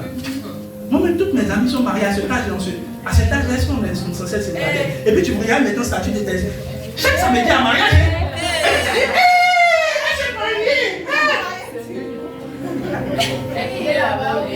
Seigneur, il va me lever. Si cette année, il va pas posséder mon mariage. En fait, tu te sens en retard parce que tu te compares aux autres. La Bible dit, tu manques d'intelligence. Frère, tout le monde n'a pas le même parcours. Dieu a dit à Joseph, tu seras roi à 17 ans. Dieu a dit, tu seras élevé parmi toutes à 17 ans. Tu sais, il est devenu roi à quel âge? À gouverner à quel âge? 30 ans. 13 13 ans, il apprend à attendre. Toi, tu pensais que tu attends. Tu as 15 ans, on t'a montré, toi-même tu as 20 ans, on t'a montré le rêve là hier. Tu as 21 ans, tu es là. Oh Seigneur, depuis là, il ne voit pas la prophétie à mon Elle a habitué à passer mon hier, avant tu as dit devenu chrétien seulement, on t'a dit non, tu vas. Non, Seigneur, tu tardes dans la prophétie. 6 mois d'ailleurs. Et lui, à qui on a dit 17 ans. À 17 ans. Et David, Dieu lui a dit, tu seras roi à 17 ans. Et puis dès qu'il finit, on lui donne une telle profession, finit de verser, on dit, va aller, tu as suivi nous encore. Et puis, comme si ça ne suffit pas, hein, on le pourchasse encore. Moi, je suis quelqu'un qui devait être dans la boîte et dit, Seigneur, est-ce que tu m'as vraiment parlé? Seigneur, cette parole-là, et si il meurt, tu as prophétie là. Mon frère, 17 à 13 ans. Mais il continue d'espérer. Il continue de croire. Toi, avant, tu es pas ici découragé, c'est pas facile. Tu vas parler, mais ça n'arrive pas depuis. C'est pas facile. Moi, ça fait 6 mois, c'est pas facile. Et ceux à qui ils ont parlé à 17 ans, 13 ans, moi, il réfléchit un peu, et il n'en passe, rien ne se passe. Et puis pour David, il est carrément pillé. Parce que lui, ça va de mal au pire. Il était dans la maison des rois, bon, il a senti que non, on dirait la royauté arrive, et pour le roi veut le poursuivre, il s'est dit non. Et puis maintenant, on te bouge. Voilà David dans grotte maintenant, il parlait seul. C'est là il écrit beaucoup de psaumes là-bas comme ça, il dit Seigneur, dans la détresse, mes ennemis ont mis le filet, Seigneur, jusqu'à quand, tu vois, je souffre. Et puis Dieu les regarde, il dit mon frère, j'attends encore. Et c'est arrivé à 30 ans. Toi, tu es découragé déjà. 6 mois, tu es découragé. Que Dieu t'apporte la grâce de pouvoir résister. Alléluia. Maintenant, je vais atterrir maintenant sur ce qui m'intéresse. Et c'est par là que nous allons terminer. Nous allons prier. Tu vois, ces gens des pensées là, ça fait que tu te combats ensemble. Regarde, je m'en fous de la destinée des autres. Quand Dieu me parle, il me parle à mon seul. Les enfants, quand Dieu parle à Joseph, Dieu lui a dit, le songe là, il est venu raconter à ses frères l'ont chassé. Vous voyez que ses frères n'étaient pas très prospérés. Ses frères prospéraient. Lui, il était en train de laver carreau. Puis il dit, Seigneur, tu vois ce qu'ils m'ont fait? Il lave la vie. La vie. Ton propre sang. Et puis il fait statue là-bas. Et ne fais jamais confiance sur toi, ton propre sang. Parce que toi, ce sont tes amis. Lui, c'est ses propres frères. Il dit, surtout les gens de ta famille. Et puis il met un statut. Ne te confie jamais à l'homme. Surtout les gens de ta famille. Et puis toi, c'est peu Potiphar. Regardez. La preuve que moi je crois que quelqu'un peut être esclave de bien être roi, c'est Joseph. Dieu ne respecte aucun protocole. Il ne s'est pas limité pour dire non, mes frères m'ont fait du mal, c'est pour ça qu'il n'avance pas dans la vie. Le gars, non seulement il est resté quoi? Bon, qu'il est fini, ils l'ont mis en prison encore, mais ça ne l'a pas empêché de devenir ce que Dieu lui a dit. Frère, quand Dieu t'a donné une parole là, rien ne peut empêcher. La seule chose qui empêche, c'est de penser. Pas si les gens te disent, hey, moi mes frères m'ont vendu, je suis livré esclave à vie. Qu'est-ce que je ne vais pas le payer? Attendez, ils sont en train de fêter là-bas. Que Dieu nous envoie sa grâce. Alors, comment maintenant parvenir aux pensées de Christ? Alléluia. Alors, je vais te donner quelques pensées déjà. Comment parvenir? Alors, là, comme je vous ai donné quelque chose que vous allez projeter, on va projeter quelque chose. Je vais vous montrer déjà ce que la science nous dit concernant ce que je vais dire avec les pensées. Mais la science, je vais expliquer ça comme nous. La science assimile tout ce qu'il y a pensé à notre cerveau. Amen. Donc, on fait un peu de démonstration. Donc, par exemple, non, fais-moi sortir notre image. Donc, par exemple, on montre par exemple les différents types de fréquences que notre cerveau a. Donc, par exemple, ce que vous voyez, la première fréquence, c'est la fréquence delta entre 0,5. C'est là que nous avons tous sommeil, ou bien nous dormons profondément. La deuxième fréquence, c'est la fréquence du... Ils appellent ça le theta. C'est là que nous avons le sommeil léger, l'hypnose, pour ceux qui font l'hypnose. Nous, on ne fait pas l'hypnose. Nous, on parle d'être saisi par l'Esprit de Dieu. Et c'est dans cette même phase-là que notre cerveau, en fait, médite. Ensuite, il y a l'état alpha. Plus les fréquences augmentent, plus en fait notre cerveau réagit différemment. Donc c'est l'état d'éveil, de détente où on est relax. Et puis le dernier, c'est l'état bêta. C'est l'état actif et vigilant. C'est là que notre cerveau commence à être beaucoup plus vigilant. Amen. En fait, je t'explique ce que la science explique, mais qui est vrai en fait dans la parole de Dieu. Maintenant, regardez ce que la science dit. Maintenant, allons-y. Tu peux mettre les Écritures. Les Écritures, s'il te plaît. On dit l'onde d'état, ce sont les ondes les plus lentes, mais aussi les plus hautes en amplitude. Elles correspondent à une sensation intense de paix, de quiétude. Nous les observons souvent pendant les méditations intenses et profondes. Sous ce régime, la conscience de l'environnement est suspendue et toute notion du temps est perdue. C'est la science qui te dit ça en fait. Mais en fait, la Bible t'explique aussi autre chose. Qui est quoi? Il dit la méditation de tes paroles est comme une lumière. Il dit ta parole m'éclaire. Elle me donne quoi? De la paix et de la quiétude. En fait, ce que la Bible dit en fait, c'est ce que la science dit exactement. On dit quelqu'un qui médite, il perd les notions. Quelqu'un qui est dans la présence de Dieu, il perd le temps. Il perd les notions aussi de tout ce qui est du temps. Ton voisin ne dit pas viens, amen. Maintenant, quand on est en train de parler de la présence de Dieu, tu dis non, c'est bizarre, eux ils sont bizarres. On n'est pas bizarre, la science me t'explique.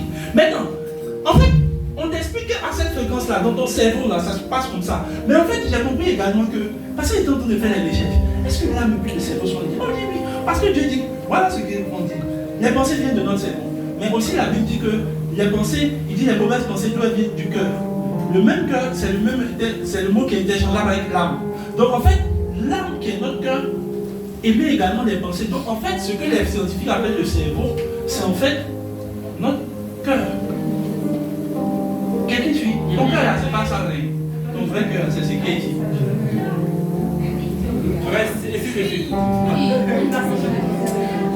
Verset, non, l'autre fréquence.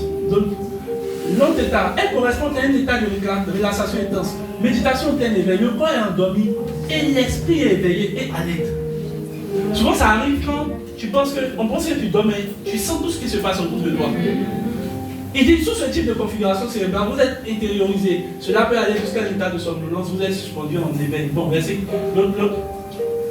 Lorsque les ondes alpha circulent dans votre cerveau, cela correspond à un état de relaxation. Lorsque nous sommes accablés en ondes alpha, notre état de conscience est plus profond. Nous sommes bien plus présents. Les ondes alpha, bon bref, d'autres choses. Donc par exemple, dans les ondes alpha, revient. Il dit dans les ondes alpha, elles facilitent pour la créativité et les apprentissages. Donc quand vous êtes dans ce niveau de votre cerveau là, vous commencez à avoir beaucoup d'idées. Je sens beaucoup d'idées qui viennent.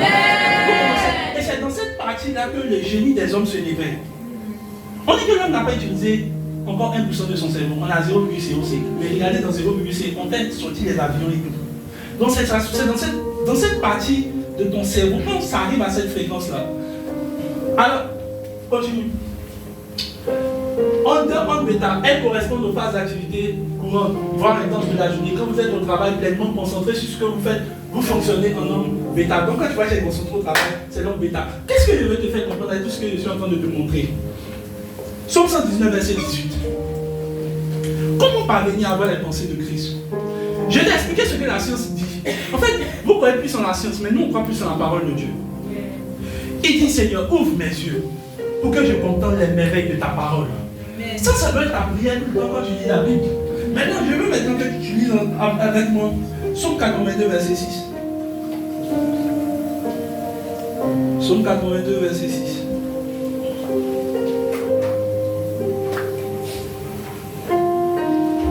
Il dit, j'avais dit, vous êtes des dieux.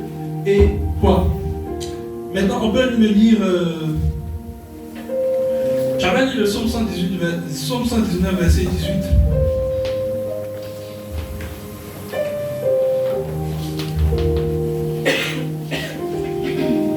Ok. Tu peux me trouver les textes qui disent tes paroles sont une entrée, tes paroles sont une révélation. Alléluia. La première clé pour maintenant arriver à ça, c'est la méditation. La méditation de quoi? La parole. On a vu ici avec toutes les fréquences qui émanent de notre cerveau que chaque fois qu'il parlait d'une phase à une autre, on parlait toujours de la méditation. En fait, le Seigneur m'a fait, il dit ta parole est une lampe à mes pieds et une lumière sur mon sentier. On peut me faire sortir le psaume 119 qui dit, dans le même psaume 119, il dit ta parole donne l'intelligence aux simples. En fait, un peu comme si plus quelqu'un se concentre sur la parole de Dieu, la parole de Dieu commence à changer les phases. Alléluia. Pour que tes pensées soient renouvelées, il faut maintenant changer de phase dans ton cerveau avec la parole de Dieu. Ça veut dire quoi? Quand on parle de méditer la parole de Dieu, c'est quoi? C'est en fait réfléchir sur la parole, ruminer la parole. Par exemple, quand Dieu dit vous êtes des dieux, tu regardes la parole, tu dis Dieu a dit je suis un Dieu. Donc quand Dieu a dit je suis un Dieu, je me comporte comme un Dieu. Tu réfléchis à ça. Donc un Dieu, je suis pas n'importe qui, je suis un Dieu, je suis un Dieu. Par exemple, tout ce que Dieu dit dans sa parole, il dit la révélation de tes paroles est claire. Elle donne de l'intelligence à ceux qui manquent d'expérience. Ça veut dire que quand la parole de Dieu commence à rentrer, elle change ta manière de faire. Par exemple, j'ai commencé à lire la parole de Dieu. Dieu dit vous êtes des dieux. J'ai regardé l'autre verset, il dit vous êtes des rois. Donc dès que la parole de Dieu est rentrée, il a commencé à changer mon comportement. Il dit non mais je ne suis pas n'importe qui. Est-ce qu'il ne peut pas demander l'argent? Non, il ne peut pas demander l'argent aux gens. Et puis il y a eu le verset où Dieu dit vous êtes, je vais vous faire prospérer et vous n'allez pas emprunter. Il dit ouh, je ne prends pas crédit parce que je suis un roi. Un roi ne prend pas crédit. Dieu dit tu vas donner aux nations, les nations non plus. Donc tu vois, j'ai commencé à réfléchir à ça. Et donc quand la parole de Dieu dit quelque chose, je commence à réfléchir à ça. Il dit non, c'est que la parole a dit, ça doit maintenant me transformer. En fait, vous savez que la parole de Dieu a réussi en vous. Lorsqu'elle a réussi à vous transformer, vous m'écoutez, à force de réfléchir, la Bible dit je suis patient. Comme mon père est patient, moi aussi je suis patient. On dit Dieu est lent en colère et riche en bonté. Donc moi je ne me fâche pas.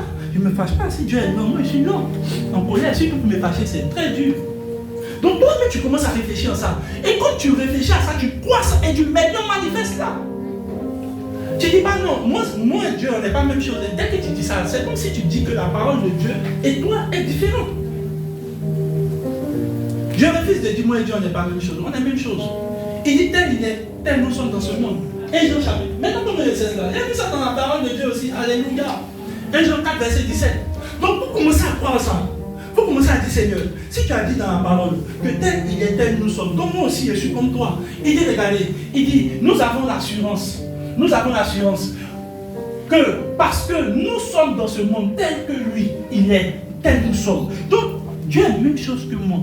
Si Dieu ne se fâche pas vite, souvent en fait ce qui fait que je me fâche, je pense un peu à Dieu. Il dit donc c'est comme ça qu'on va faire et puis Dieu se fâche. Imagine un peu, dès que tu parles à Dieu, en même temps, il dit en même temps. En fait quand il pense à ça, il dit Dieu peut être violent comme ça et puis après ça me fait réfléchir. Il y a une chose, plus vous pensez à Dieu, quand vous faites une action, mieux vous vous comportez comme Dieu.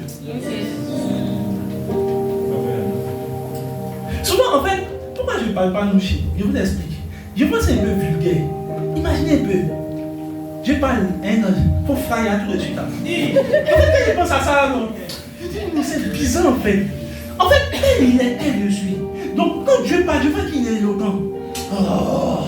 Donc, tu vois, à force de réfléchir à ça, ça a commencé aussi à déteindre sur moi. J'imagine pas Dieu sale. Donc, en fait, à force de réfléchir à ça, j'ai commencé aussi à remplir les mêmes aptitudes que Dieu. Vous ne méditez pas profondément sur la parole. C'est pour ça que vous n'arrivez pas à avoir la transformation.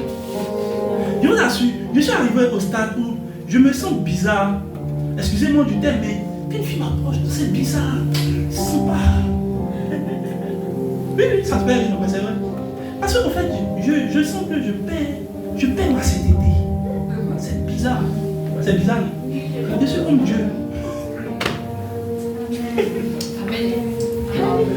Je ne supporte pas l'odeur de la cigarette. J'ai l'impression que ça asphyxie la présence de Dieu.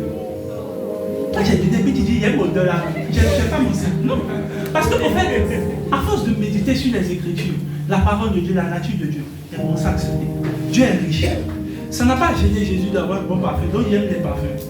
À force de réfléchir à ça, j'ai dit, mais pensons bien, Jésus aime manger poisson. C'est devenu ma nourriture préférée. En fait, moi, tout ce que je vois dans la Bible, c'est qu'il fait la même chose. Maintenant, la question à te poser, est-ce que je suis transformé au même niveau que la parole de Dieu? Est-ce que les pensées de la parole de Dieu entrent en moi? Est-ce qu'elles restent en moi? Est-ce que je pense à ça? Est-ce que tu réfléchis à la parole de Dieu? Souvent, qu'est-ce qui fait que je pense que je peux être créatif? Je regarde Dieu et puis je dis, tiens, Dieu est fort, hein? Il a créé tout ça là. À force de réfléchir à ça, les idées commencent à venir dans ta tête. Tu te dis en fait, mais attends, si rien ne bloque Dieu pour réfléchir, rien ne doit me bloquer pour réfléchir. Dès que tu finis de dire ça, tu médites sur ça, rien ne te bloque pour réfléchir. Tu débloques tous les exercices. C'est le secret pour être intelligent. Mais le problème, tu ne réfléchis pas beaucoup à la parole de Dieu. Tu réfléchis beaucoup à les problèmes. Ouais. Que Dieu nous aide dans le monde. Alléluia. Deuxième secret pour maintenant être renouvelé dans l'intelligence. Proverbe 24, verset 32. Et puis après, on me fait Psaume 16, verset 7.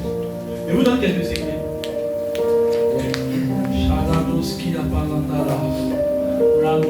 Il dit, j'ai regardé attentivement, j'ai tiré l'instruction de ce que j'ai vu. Alors, l'une des manières de stimuler votre pensée pour que vous ayez les pensées de Christ, c'est maintenant d'obéir à ce verset. J'ai regardé bien attentivement et j'ai tiré l'instruction de ce que j'ai vu. Un peu comme s'il te disait que ce que j'ai vu m'a rendu. En fait, ce qu'il explique clairement, il dit, j'ai regardé attentivement.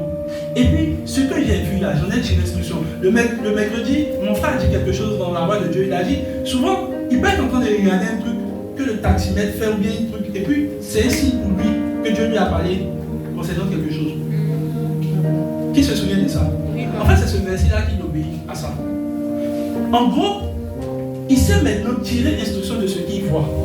Maintenant, là où un gros problème pour les chrétiens n'aiment pas réfléchir. Et je vous ai expliqué la semaine dernière que l'une des choses qui fait que vous n'arrivez pas à faire beaucoup de grandes choses, vous ne réfléchissez pas. Vous voyez tout ce qui est devant vous, mais vous ne tirez pas instruction de ce que vous voyez. Dieu veut t'envoyer quelque part pour que tu puisses tirer l'instruction de ce que tu as vu, mais tu n'en as pas pris part. Je vous ai expliqué la dernière fois dans un enseignement l'année dernière sur comment stimuler votre créativité. Dieu peut t'envoyer dans une autre ville pour que tu vois ce que les gens font. Et puis peut-être que tu tires une idée de business pour revenir. Toi, tu as dit non, les gens sont jolis là-bas. C'est tout ce qui t'intéressait. Yambo là, c'est Uber. Vous savez ça au moins, non? Mais ce sont les gens qui sont partis de l'autre côté, qui ont vu, qui ont tiré l'instruction et qui sont maintenant revenus pour devenir riches. Maintenant, toi, est-ce que quand toi tu vois quelque chose, tu réfléchis? Beaucoup de gens observent tout ce qui se fait autour d'eux, mais personne ne tire instruction. Les gens ont regardé. Regardez, vous savez comment les gens ont commencé à regarder, à créer des choses. Par exemple, je vois même le micro. Les gens ont commencé à observer les comportements. Les gens ont regardé, par exemple, les oiseaux qui ont commencé à comment on appelle ça, parler, ou du moins voler, et ils ont réussi à tirer quoi? Les lois de l'aérodynamique. Donc ça veut dire quoi? Les lois de l'aérodynamique là, c'est quoi? Ce que la nature les enseigne. La Bible dit quoi? La nature ne vous enseigne peut-être pas. Ça veut dire que si tu observes un peu plus la nature, il y aura un enseignement que tu auras qui va te permettre de pouvoir créer des choses.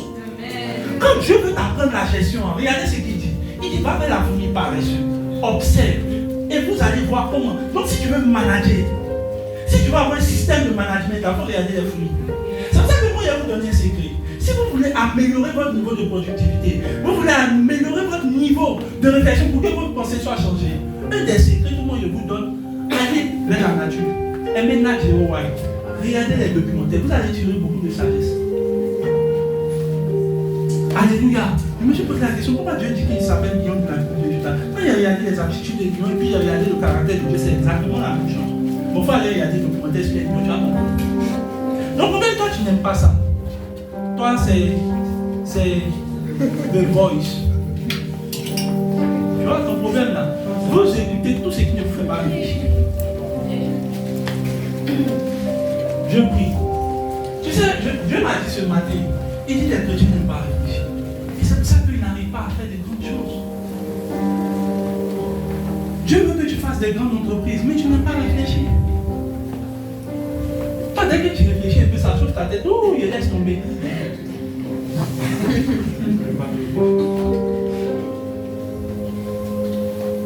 Je prie dans le nom de Jésus. Regardez comment la Chine est devenue prospère. À un moment, le pays était dévasté. Qu'est-ce qu'ils ont fait? Ils ont envoyé tous les étudiants aller étudier dans d'autres pays. Quand ils sont allés là, ils ne sont pas allés faire comme toi. Ils ne sont pas allés prendre photo devant tout Eiffel. Ils ne sont pas allés se promener, mettre les statues partout. L'histoire nous raconte qu'ils sont allés étudier. Ils ont commencé à prendre toute la sagesse des gens. Et ils sont rentrés chez eux. Regardez où ils ont vu le pays. Ils ont tiré instruction de ce qu'ils ont vu. Maintenant, et toi? Dieu t'envoie quelque part, si tu tires instruction de ce que tu as vu. Peut-être Dieu t'a fait quitter ici pour aller dans une autre ville. Peut-être, je ne sais pas moi, où tu as fait les gens, ils ont un poisson là-bas, ça pèse. Peut-être Dieu voulait que tu tires instruction. Et si j'envoie tous ces poissons-là, ah, puis Dieu n'a pas poisson, puis ça devient mon business. Pas, Dieu t'a enrichi. Mais je suis assis là-bas. Pour gaspiller poisson ici. Et tu rentres avec Dieu. Et puis tu dis, Seigneur, ouvre mes yeux pour que j'aie une idée de business.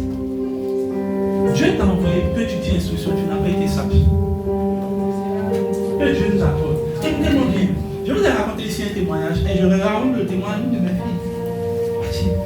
Prière pour rentrer, je ne sais pas, dans un pays là. Et un jour, dans cette prière, je dis Seigneur, comment je vais rentrer? Et un jour, je ne sais pas, son patron m'appelle. Je t'envoie chez une collègue à l'ambassade des temps. En fait, elle part à l'ambassade de où elle veut aller là. Elle dit, bon, va prendre quelque chose, et puis je vais lui donner un colis. Elle va t'attendre. Elle va prendre le colis chez la dame, devant l'ambassade du pays où elle est partie. Elle prend le colis. Et puis elle revient. Elle va à sa patronne. Et puis après, Seigneur, ouvre mes yeux, mon voyage. On t'a envoyé. Tu vois, elle n'a pas tiré instruction de où Dieu. Parce que si elle avait tiré instruction, Dieu m'envoie dans l'ambassade du pays. Je veux partir. C'est que la femme est mon point de contact pour prier. Mais comme elle n'a pas tiré instruction, que Dieu ne vous fasse pas monter. Que Dieu ne vous fasse des dans le nom de Jésus. Alléluia. Psaume 16, verset 7. Psaume 16, verset 7. Et le reste, je vais donner. Psaume 16, verset 7. Et puis Psaume 19, verset 2. Psaume 16, verset 7. Psaume 19, verset 2.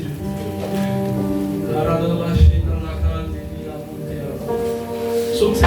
Il dit, je bénis l'Éternel car il me conseille, même la nuit, mon cœur m'instruit. Psaume 19, verset 2. Les gens disent la nuit porte conseil. Et c'est vrai.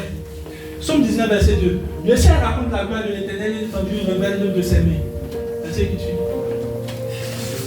Le jour, on instruit un autre. La nuit, on donne connaissance à une autre. J'ai commencé à remarquer une chose. C'est vrai pour tout le monde.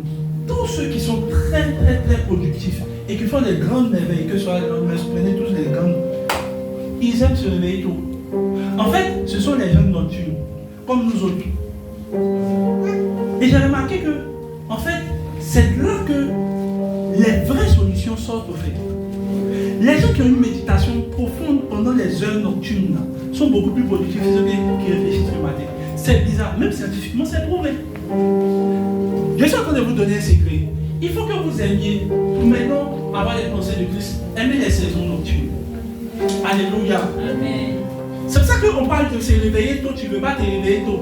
Toi tu te réveilles à 9h et puis tu veux être intelligent. C'est pas possible. Écoutez-moi bien, les plus grands problèmes que j'ai réussi à résoudre là, c'est la nuit. Tout. Et même quand c'est dur pour l'église, que même si ce soit pour ma vie, c'est pendant les veillées que les solutions de Dieu sortent. La Bible dit quoi? Le jour, on instruit un autre jour. Le jour là, il n'instruit que l'autre jour. Mais la nuit, on donne connaissance à la nuit. Ça veut dire que si on te dit la nuit donne une connaissance, ça veut dire que la nuit donne une connaissance. Donc il y a un type de révélation, ce n'est pas le jour on gagne. C'est la nuit, regardez. Il dit la nuit, on donne une connaissance. Écoutez-moi bien, si les mystiques aiment la nuit, c'est parce que la nuit, il y a un flot de révélation qui coule. Quand tu te réveilles le matin, où les bruits de bac à fumer, galettes, tout ça va rentrer, et puis là tu vas avoir révélation, il n'y a pas de connaissance. Aimez les veiller, aimez vous réveiller tôt. Oui. Même si vous n'aimez pas, je n'ai pas dit d'aller jusqu'à 3 heures. Moi je suis nocturne, et j'ai remarqué que c'est vrai. Mais en fait, même quand c'est correct, en fait, cherchez à moins être dans les heures nocturnes. Priez. Demandez des orientations à Dieu. Seigneur, instruis-moi, qu'est-ce que je dois faire? Qu'est-ce que je dois faire pour mieux rester dans mon business? Qu'est-ce que je dois faire? Quelle solution de Dieu? Qu'est-ce que je dois avoir comme stratégie? Mais tu n'attends pas 8 heures et puis tu te réveilles. Oh Seigneur, tu sais tout ce que tu fais. Ouvre mon esprit, ouvre mon esprit. J'entends là-bas, viens, réveillons là ici. Non, ça ne marche pas. Je prie dans le nom de Jésus que Dieu aime l'éveil nocturne. Vous allez remarquer, les plus grandes solutions que vous avez réussi à détenter dans votre vie, c'est quand vous réfléchissez la nuit. Remarquez bien, c'est quand vous réfléchissez avant de dormir. Amen. Amen. Deuxième chose, une autre clé, on est en train de terminer. La Sainte Seine. Luc 24, verset 13 à 32. Et puis 1 Corinthiens 11, verset 26 à 30. Luc 14, verset 13 à 32. Ce même jour, deux disciples se rendirent à Emmaüs, verset 32, peut lire le verset 32. En fait, verset qui suit, on va continuer. Il continue avec Jésus, verset qui suit. Ils discutaient ensemble de tout ce qui s'était passé. Puis, vas-y. Pendant qu'ils parlaient, discutaient, Jésus s'approcha d'eux et fit route avec eux. Mais leurs yeux étaient quoi? Ils étaient aveuglés spirituellement. Ils causent avec Jésus. Regardez Jésus. Il leur dit de quoi parlez-vous? Pour avoir l'air si triste. Jésus parlait et puis eux-mêmes vont expliquer à Jésus lui-même sa propre histoire. Il leur dit, tu es le seul ici qui ne sait pas que Jésus est mort. C'est Jésus. Tu peux marcher avec Jésus sans savoir. Si tes yeux sont fermés. Verset 32, on va lire tout ça. Parce que je vais terminer cela. Il lui dit l'un à l'autre. Non, tu peux lire au verset 30, à partir du verset 30. Pendant qu'ils étaient à table avec eux, il prit le pain. Et après avoir prononcé la prière de bénédiction, il rompit. Tu vois, quand on fait la Sainte Seine, toi tu penses qu'on est en train de manger, on est en train de s'amuser. Verset qui suit. Alors, quand il finit de leur donner la Sainte Seine, leurs yeux s'ouvrirent. Et il reconnut, mais il disparut de devant eux. Donc qu'est-ce que la Sainte Seine fait? Elle loue. Ta manière de prendre la Sainte Seine va changer. Amen. C'est ça. 1 Corinthiens maintenant, chapitre 11, verset 50. Et c'est pas ça qu'on va se développer, on va prier. Pourquoi non, vous voyez, on est en train de prendre la Sainte Seine. Elle dit c'est chic. Et regardez, donc bon, on fait baptême là, mais il est inscrit. Le Père est goûté aussi. Il dit en effet, toutes les fois, verset, il dit non, verset 25. Il dit de même après le repas, il a pris la coupe. Il a dit cette coupe est la nouvelle alliance en mon sang. Faites ceci. Donc souvenez de moi toutes les fois que vous en boirez. Donc ça c'est Jésus même qui a fait cela. Maintenant regardez ce qu'il dit après. En effet, toutes les fois que vous mangez ce pain et que vous buvez cette coupe, vous annoncez la mort du Seigneur jusqu'à ce qu'il vienne. Donc quand on entend de prendre la Sainte Seine, on entend expliquer, exposer les mérites du sang de Jésus. Maintenant, on continue. Maintenant, il dit, c'est pourquoi celui qui mange ce pain ou boit la coupe du Seigneur indignement sera coupable envers le corps et le sang du Seigneur. Verset qui suit. Que chacun s'examine donc lui-même, ainsi qu'il mange. Donc il dit, avant que tu bois la Sainte Seine, il faut examiner, avant de manger là. Il dit que, et qu'il boive le sang. Maintenant, regardez le verset qui m'intéresse. Car celui qui mange et boit indignement sans discerner le corps, mange et boit et attire un jugement contre lui. Donc tu peux être en train de manger la Sainte Seine et puis te créer des problèmes. En fait, c'est ce qu'il est en train de nous dire. Maintenant, regardez le verset qui suit. C'est pour cela qu'il y a parmi vous beaucoup de films et de malades et que plusieurs sont morts. Donc, celui qui s'amuse avec la Sainte Seine, il peut mourir dedans. C'est pour ça qu'il dit, si vous remarquez, les gens mangent la Sainte Seine, boivent la Sainte Seine, mais il y a toujours des malades parce qu'ils prennent mal la Sainte Seine. Quand ils prennent la Sainte Seine, le son est joli, mais le son de Sainte Seine n'a plus. Son a coulé. Et puis, quand le père lui est en train de programmer, en fait, ils ne prennent pas la Sainte Seine au sérieux. Ils prennent ça en mode, bon, on est en train de manger la pomme, et puis il fait. Et puis il se concentre maintenant. Et puis maintenant, quand le père, non, c'est ce qu'on fait. Est-ce que tu sais ce qu'on fait? Et puis maintenant, quand on finit, amen, amen, et puis tu les vois. Et puis, tu vois, c'est pour ça que depuis là, tu ne guéris pas. Et c'est pour ça aussi que ta vie ne change pas. Et c'est pour ça aussi que tes yeux sont fermés. Mais nous qui prions, qui discernons le corps, ça veut dire que quand je prends la Sainte Seine, je regarde pas le pain, je vois le corps. Dès que je prends le vin, je vois le sang, je vois en fait le Seigneur. La Bible dit que tu es en train de discerner le corps du Seigneur. Pendant que tu discernes, tu as les mêmes bénéfices. Et qu'est-ce qui se passe? Tes yeux s'ouvrent. Quand on ouvre les yeux, nos yeux sont vraiment ouverts. L'un des moyens pour ouvrir votre discernement, pour ouvrir vos yeux spirituels, c'est le moyen de la Sainte Seine. Frère, ne plaisantez pas avec la Sainte Seine. Si on vous sustrait, et toi qui n'es pas baptisé, tu dois normalement chercher à aspirer au baptême. Parce que la Sainte Seine, malgré qu'il suivait Jésus, mais il n'avait pas une dimension pour ouvrir leurs yeux spirituels. Comment Jésus a fait? Il n'a pas prié pour eux. Qu'est-ce que Jésus a fait? Il a juste rompu le pain. Et il a pris la coupe. Il a donné. Dès qu'il a donné, ils ont mangé. Ils ont eu contact avec une autre dimension. Je prie dans le nom de Jésus. Tu vas te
c'est ta forteresse.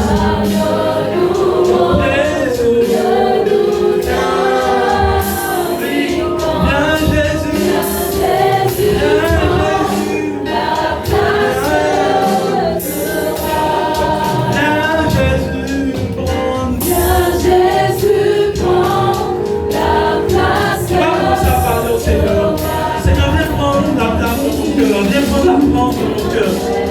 Seigneur, viens renouveler mes pensées. Viens renouveler ces mauvais systèmes, Seigneur Dieu, qui ont été établis par le monde. Pardon, Seigneur.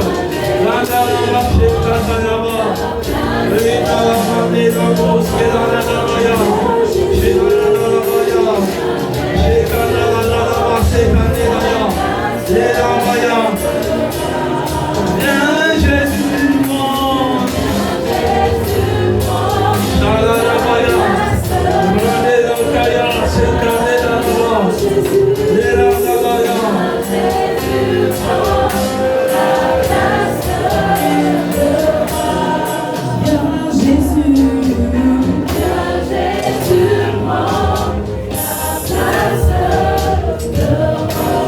Alléluia. Je veux que tu pries aussi. Cette semaine, le jeûne, c'était la productivité dans le service. Et pendant une semaine, Dieu nous a étiré, Dieu nous a montré également que nous devons être productifs.